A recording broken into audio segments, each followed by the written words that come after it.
Well, there's, been some stores, unfortunately, they haven't survived the economic times, but we had, when the wedding cake store was down on the block, we did a lot of work together, if the girls needed flowers for their cakes or whatever.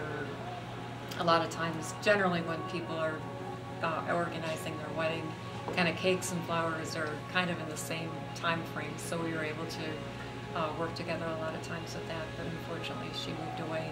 And then the bridal shop was there, but that's kind of a little bit ahead of where we're at for flowers. Usually people need to pick their dresses and things before they pick their flowers. But that's not to say we've had girls come in looking at our flowers after they've bought their dress at the store, so it's good. A lot of people don't know, but we actually have 3 floors of retail space here. We have our lower level, then we have the main floor, and then we have our second floor that's open as well. So we do, people in the summertime when we have our door open, you hear people go by and they'll say, oh, it's just a flower shop. Well, it's like, if you just come in for a second, you'd see that we're way more than just a flower shop, that we have just about anything and everything imaginable in here. So if we don't have it, we can pretty much get it. So.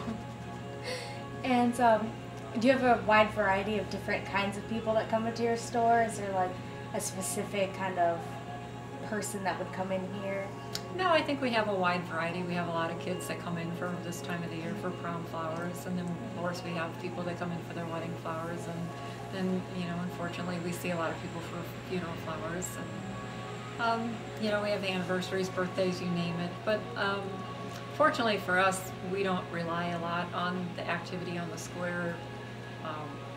A lot of our orders come to us on the phone or through the computer system, so in that respect, we're probably a little bit more viable than some of the other stores that might be on the square. But you'd always like to see more traffic and more shoppers on the square. Yeah. But unfortunately, over the years and with the economic times, we've seen more and more office spaces go into the retail spaces, and that takes away from the retail spaces and less things for shoppers to come to. So it becomes less of a destination. Yeah. Is there a lot of vacancies usually on the square? I don't really.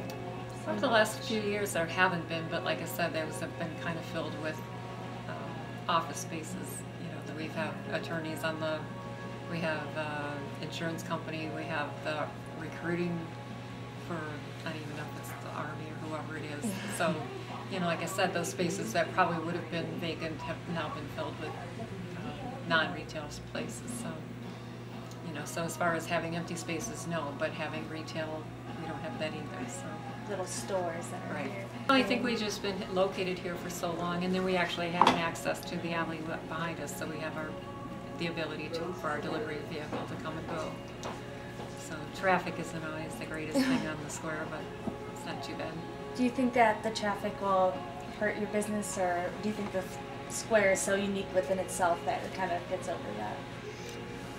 Like I thought before, that a lot of people don't come to our store just because it's not convenient to find a place to park, or it's not a place that, we have people that come and say, oh, I really like your flowers, I like to come here, but I buy them at the grocery store because it's more convenient, or sometimes I come and I don't find a place to park, and so then I just go somewhere else, and so that's a little discouraging to find that. But I guess if it's that important, they'll make their way here.